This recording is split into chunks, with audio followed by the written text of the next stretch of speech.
सुंदरवन में लौटकर क्यों आई जंगल के राजा रुद्र की आत्मा? पवित्र झील की वजह से क्यों होने वाला था जीवन खत्म? फिर क्या हुआ?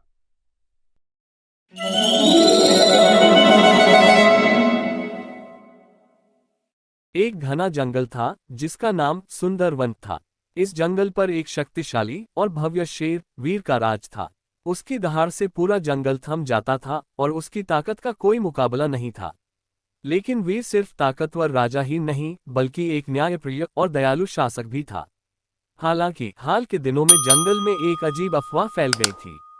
एक छाया राजा का पीछा करती है और उससे उसके अंत तक ले जाती है। एक रात जब वीर अपनी गुफा के बाहर बैठा था, उसने हल्के कदमों की आवाज सुनी। तेजी से पलटकर देखा तो पेड़ों के बीच एक छाया सरकती हुई नजर आई।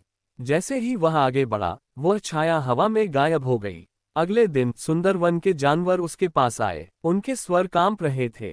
महाराज, हमने एक पुरानी कहानी सुनी है। कहते हैं कि सुंदरवन के हर राजा को उसकी घमंड की छाया उसके पतन तक ले जाती है।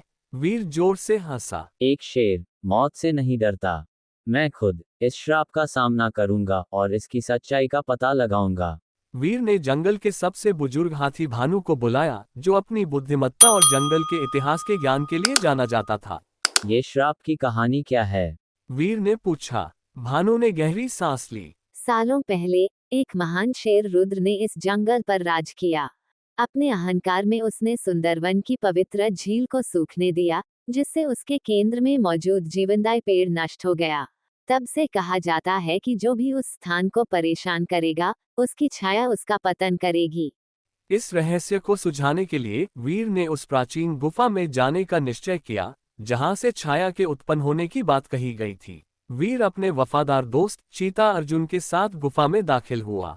गुफा के अंदर एक अजीब सी खामोशी थी। सूखे हुए पवित्र पेड़ की जड़ें फर्श पर फैली हुई थीं और एक ठंडी हवा में गूंजती हुई आवाज सुनाई दी। राजा वीर, क्या तुम भी रुद्र की तरह घमंडी हो? क्या तुम्हें लगता है कि तुम्हारी ताकत तुम्हें अजेय बनाती है? चौंक कर वीर ने पूछा। तुम कौन हो और तुम मुझसे क्या चाहते हो? उस आवाज ने जवाब दिया। मैं पवित्र झील की आत्मा हूँ, जिसे रुद्र के अहंकार ने नष्ट कर दिया। अगर तुम भी घमंड के रास्ते पर चले, तो तुम्हारा अंत भी वैसा ही होगा। वीर समझ गया कि जंगल उसे परख रहा है। अपने लोगों के पास लौटकर उसने सभी जानवरों को बुलाया और कहा, हमें पवित्र झील को फिर से जीवित करना होगा। एक सच्चा राजा अपने लोगों की सेवा करता है, न कि अपने अहंकार की।